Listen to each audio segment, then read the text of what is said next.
A very good evening to all our viewers, and welcome to Monday's edition of the Evening Review.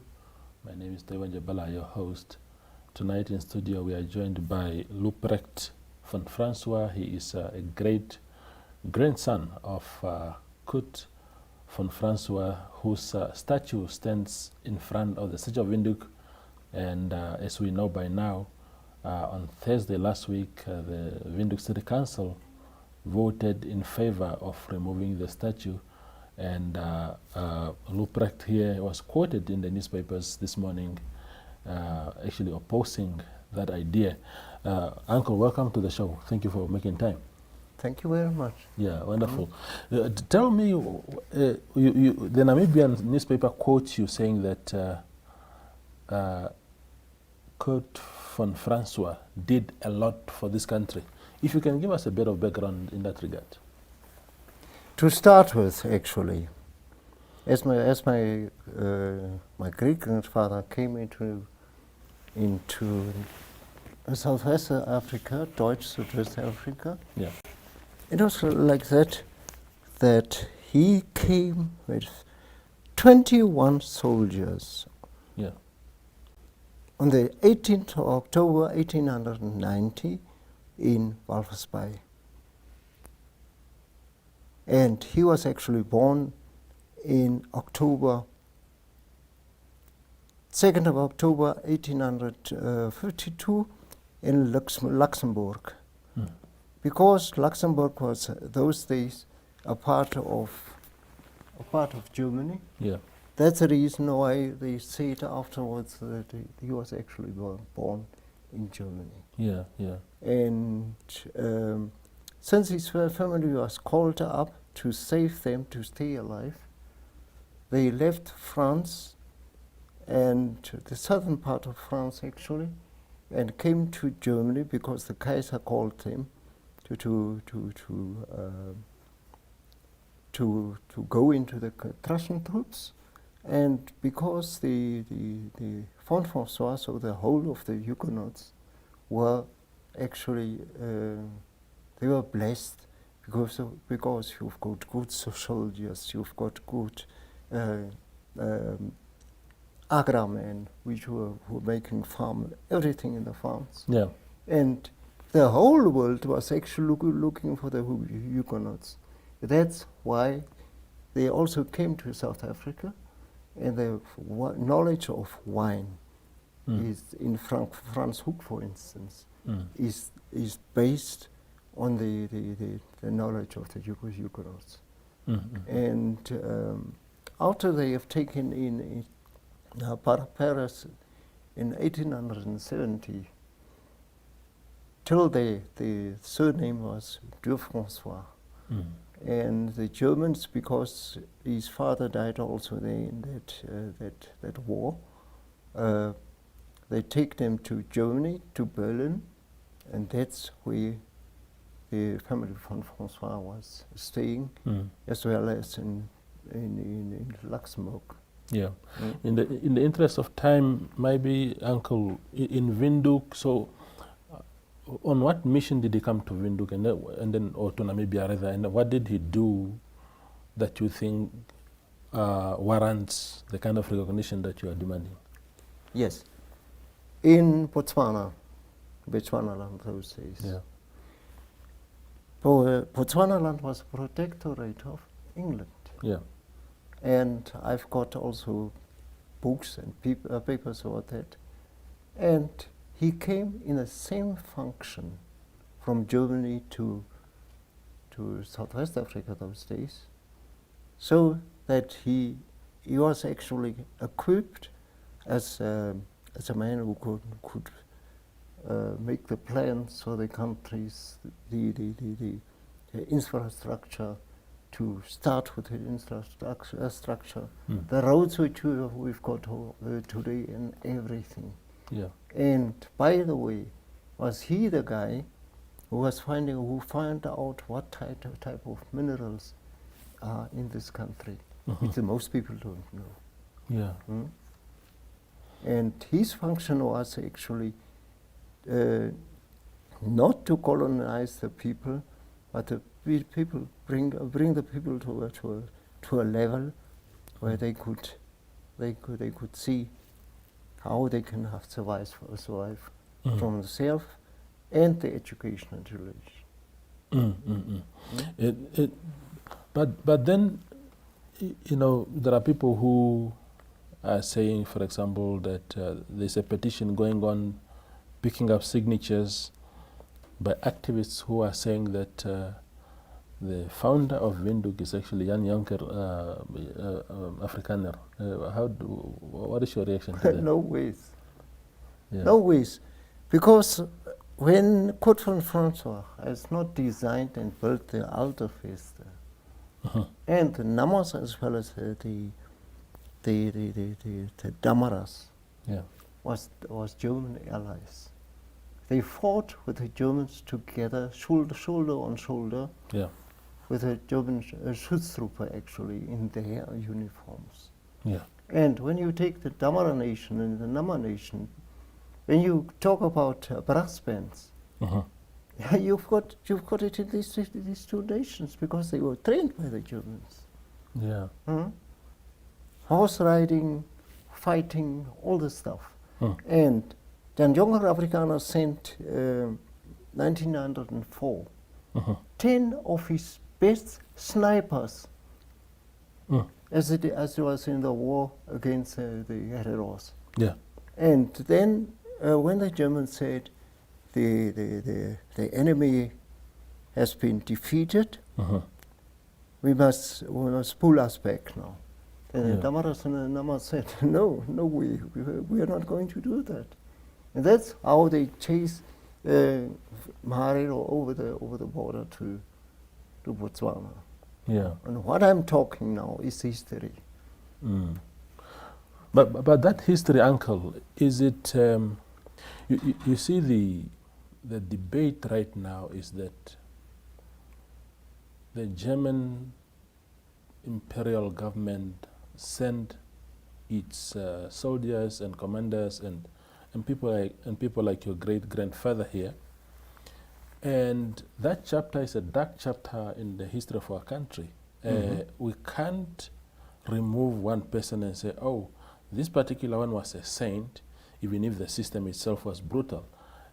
He was part of that system, and he ought to be painted with the same brush as everybody from that generation of the Germans who came to Namibia. How do we say that he was a saint among very evil people? Because he has done the thing on a right way. And that's why he was removed from, because of the Nama people, of the royal people of the Namas, which he didn't kill in that place in the south, Hornkrans. He was actually sent back to home, and then von Trotta and all those bad guys came here to actually, just to give you a very small picture, how bitter was it for my great grandfather and his mother. Then at that moment, when his mother visited him in Windhoek, his brother was Hugo von François, was killed in Kokore with a white flag in the hand. They shoot him from the backside on top of a horse. And his grave is now, when you drive through Okanya, when you are driving to the east, that in this vicinity is his grave. Okay. And that was exactly the moment when his mother was here to make experience of things like this. And still, he was not acting as he should have done. The bad things. Von Trotta was always known in the whole colonies of Germany in Africa that it was a brutal guy. And after they said that Curt von François was too soft, they sent him back to Germany. They brought in von Trotta. Yeah. And Just a short note to the Alta Feste. Yes. The Alta Feste was built so that the soldiers, the Damara soldiers, and the German soldiers, Nama soldiers, they flee into the Alta Feste, when the other tribes like the Eroros came to shoot them. And after a while, they recognized that it is in vain to attack the Alta Feste. And that's where they built the streets, the houses, and all the things. And that's the reason why I say Jan Jonker Afrikaner hasn't got the knowledge to build a town with the infrastructure. Yeah. And Jan Jonker Afrikaner was always in Klein Windhoek.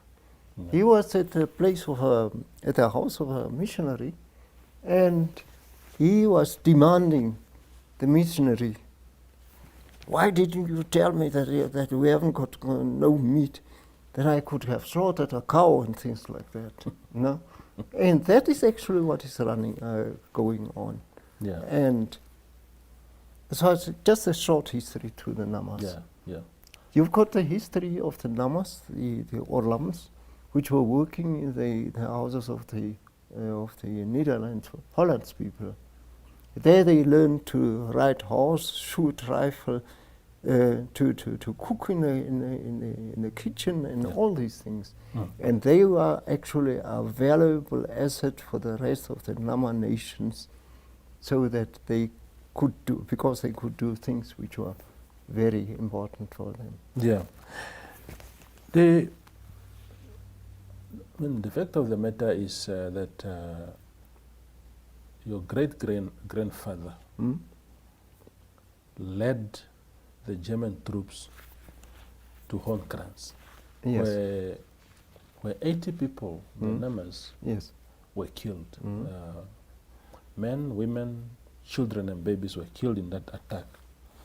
So are you saying, Uncle Ruprecht, tonight on the show that even something like that is not brutal enough to warrant the removal of the statue here?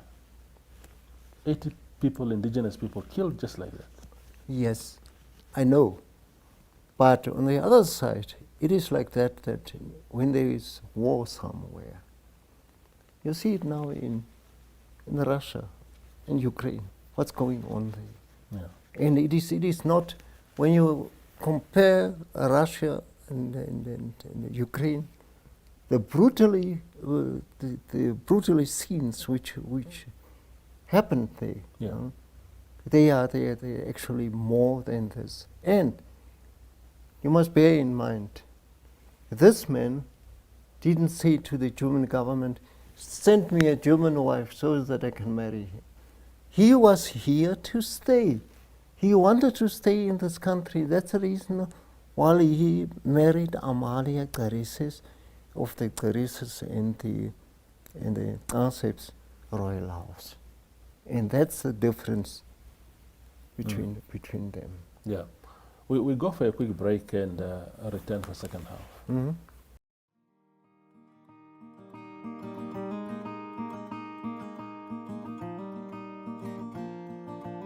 AgriMonitor is jou weeklikse landbouprogram wat jou die jongste nuus bring oor die landboubedrywighede, produkte, dienste en onderwerpe wat hiermee verband hou. Ons streef daarna om uit te reik na alle boere, landbou- en finansiële instellings, sowel as landbou-entoesiaste. Die program word op NTV en oneup2.com uitgesaai en word ook op AgriMonitor, Republikein en Namibia Media Holdings se platforms gedeel. AgriMonitor fokus op die nuusgesprek, plaastoe, dagbesoek, vleispryse en veilings. Vir enige advertensie of nuusverwante navrae, kontak agrimonitor@synergy.com.na.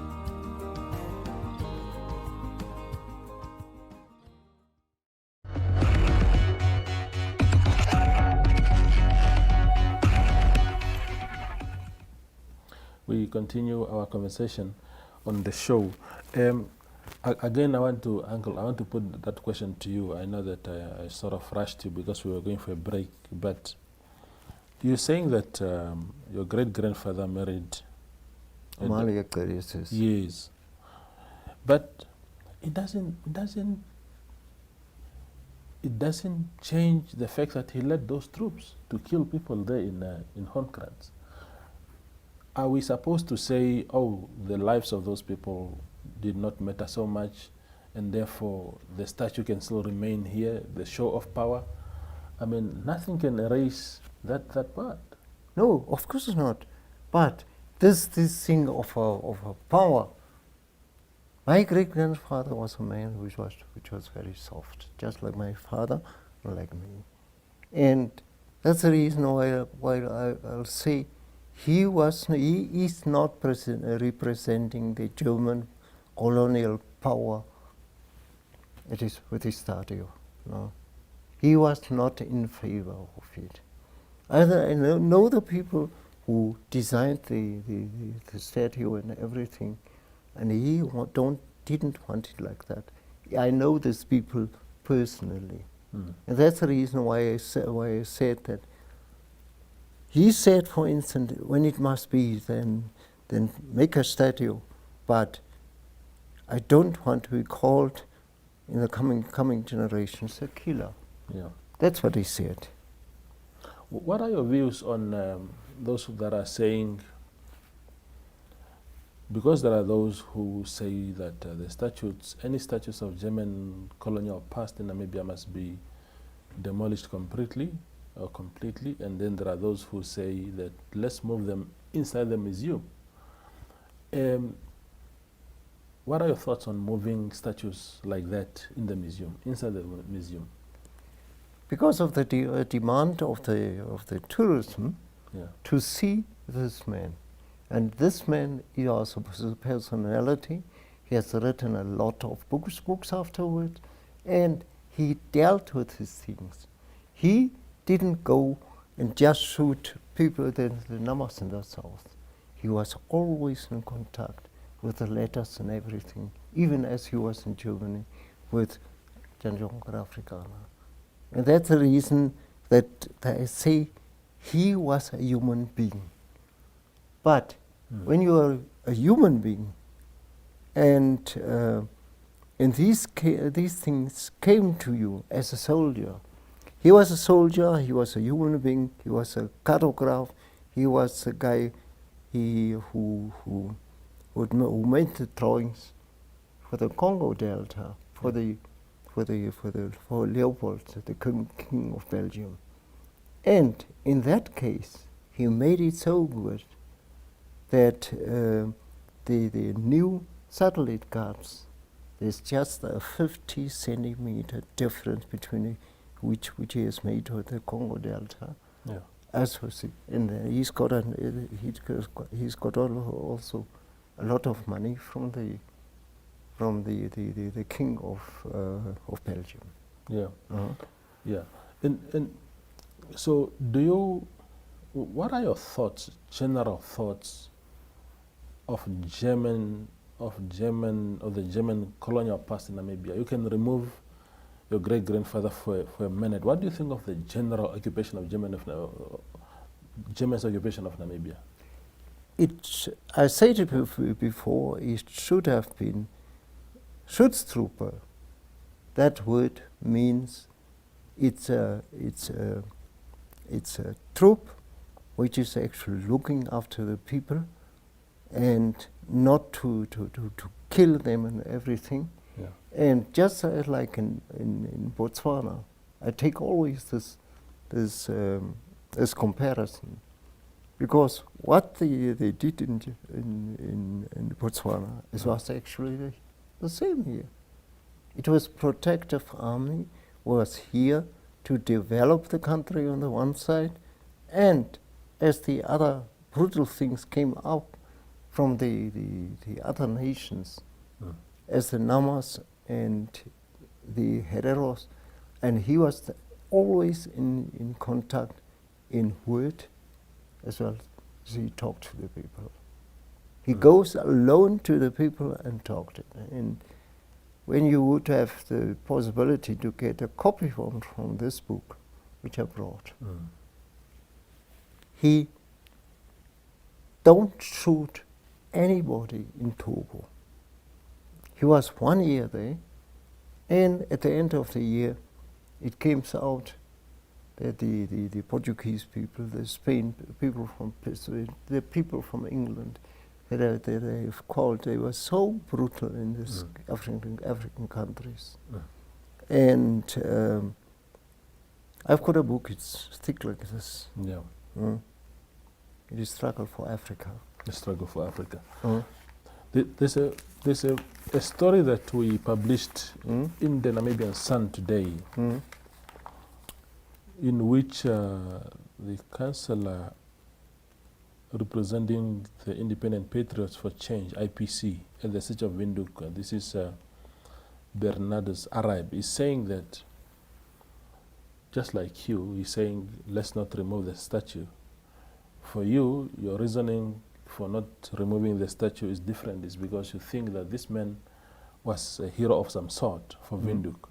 For Arab, it's because if we remove the statue, we are erasing the evidence of brutality of German colonial past in Namibia.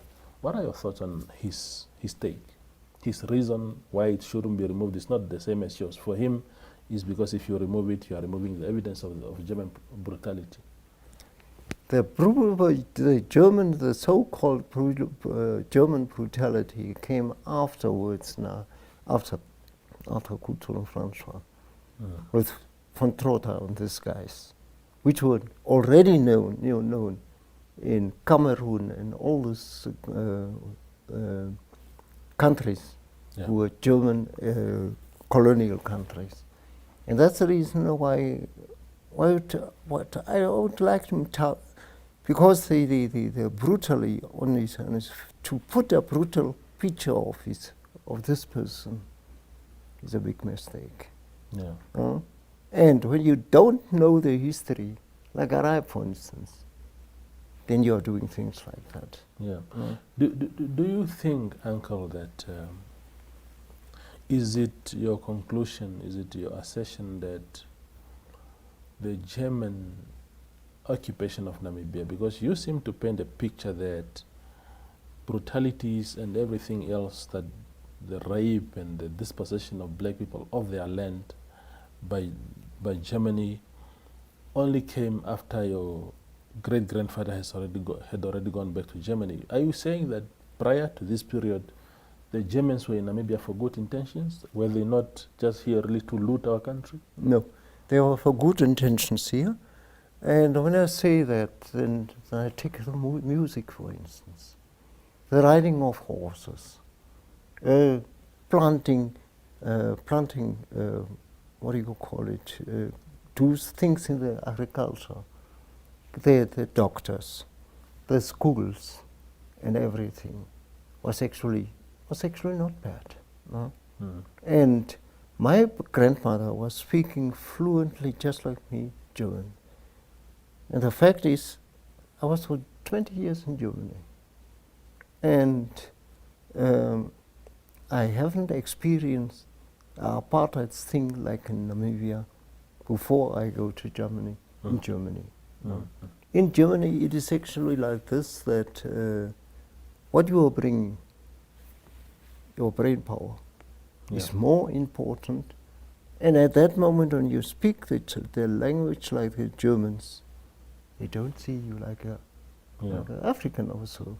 And after experiencing this, I can only say, when a few individuals are cruel, it doesn't mean the whole nation is cruel. I hear you. Yeah, no. Uncle, I wish we had more time to discuss this, but I think you have given us a picture. This is the end of the show for tonight, but thank you for coming today. Yes, thank you. Thank you, danke. Thank you for the opportunity so that I can clarify a few things. Yes, wonderful. And you can do anything. But you can't give me back the black color. Yeah, no, that's fine. That's fine. That was tonight's show with Uncle von François. Thank you for watching and good night.